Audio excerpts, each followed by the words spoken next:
Hi guys, it's Henry from IFE. So today I'm just going to cover a bit about offshore trust, a bit about them, who can use them, who are they most applicable for, and when you should be looking at them at kind of what age stage and what kind of net worth bracket. So a trust is a legal contract where it holds in the name of the nominee for the beneficiary.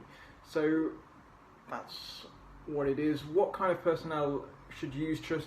Mainly British personnel because of the inheritance tax. If you're past the nil band rate of 325, if you've got a net worth of say £600,000 in estate or property, you've got children or even grandchildren. A lot of people have the trust because they're set up mainly past the age of 55, 60 because they've got a strong legal bind.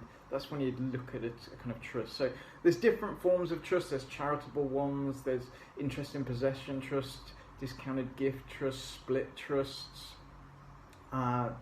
You've got a range of ones, and all they are is they can be manufactured to a way that is best for you. There's also bare trusts, the most kind of simplicity of trust. So it's just which one's suitable for you and how that is.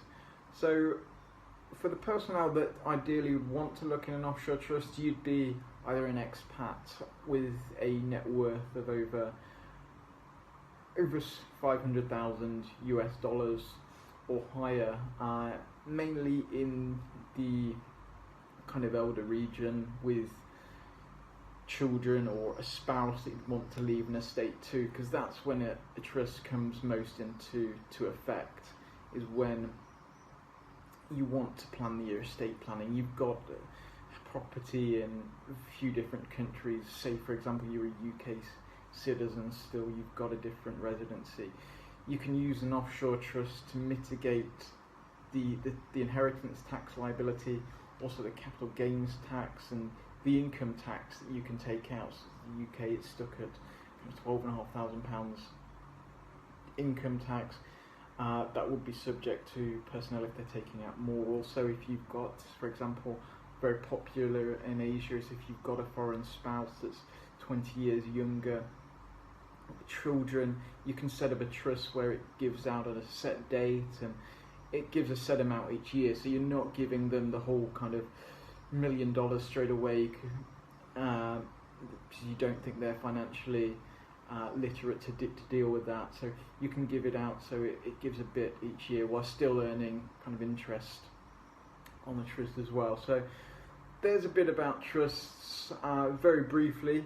If you do want to know more, if you do want to look at the trust options that are available to you, if you have got a net worth of over 500,000, and especially if you're a British citizen or one that has inheritance tax in your country, feel free to reach out on investmentforexpats.com. I'm happy to go over kind of a holistic view of what trusts are out there, what kind of offshore trusts are there.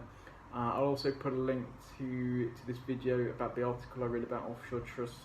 Where's the best location, what are the options, how much they cost, and the different types of trusts. So feel free to read that, and if you do want to reach out, it is info@investmentforexpats.com.